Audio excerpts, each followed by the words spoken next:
Doom, released in 1993 by id Software, has stood the test of time. This is for a variety of reasons. Its gameplay, its potential as a modding tool, but personally I would argue that it's community that makes it stay relevant.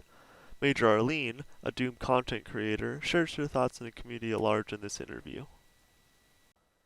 Hi, I'm Major Arlene, and I am a Doom mapper, modder, and playtester, and also do writing for the CAC Awards.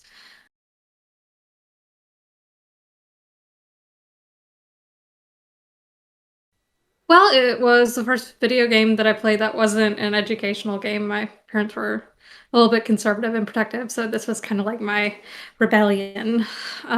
Because I wasn't born when Doom first came out. Well, I take it back.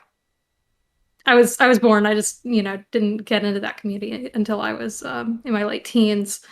And also, it's the first online community that I fell into and have stayed with. I've made a lot of good friends, and actually, they're kind of like a second family to me. So it's not just the video game; it's the social aspects behind it. I've kind of moved in a lot of different circles with the Doom community and met a lot of cool people. So it's nice.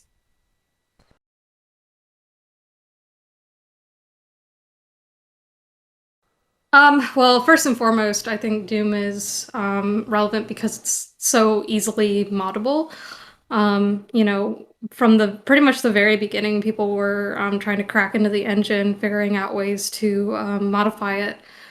So now you have thousands and hundreds of thousands of levels, if not millions, that are out there. And it's not just level design. You can be a sprite artist, a musician, a coder, a playtester. There are hundreds of ways to get involved in the Doom community that's not just level design. And yeah, they've been able to keep the game fresh. You don't just have these big chunky levels with the vanilla assets. You can have, shiny Doom 3 assets and arches and all kinds of stuff depending on what you choose to do. And even now it's starting to become a complete game engine with GZDoom. People are making entire games out of Doom. So it's really managed to keep Doom fresh in everybody's heads, I think. And I'll also say that id has continued to do a really great job with trying to keep the generational gaps bridged. In Doom 2016, I think people will remember that there were secrets with the original Doom levels inside of them.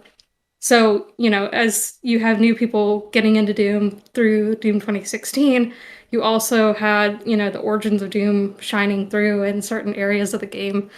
So it did a really great job of, sort of bridging those generations of new Doom and old school Doom players. So I think that, it's not just the modding community holding it up on its own, even though they've done a fantastic job of that.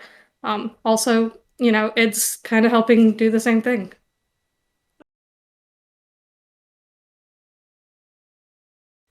Well, besides multi-threading and GZDoom, which would open up miles and miles of optimization for us, I actually just hope to see more generations get into Doom and not just get into Doom, but if they really find a love of the game and a love of the level design, they can maybe in the future find professional opportunities if they want to go that route.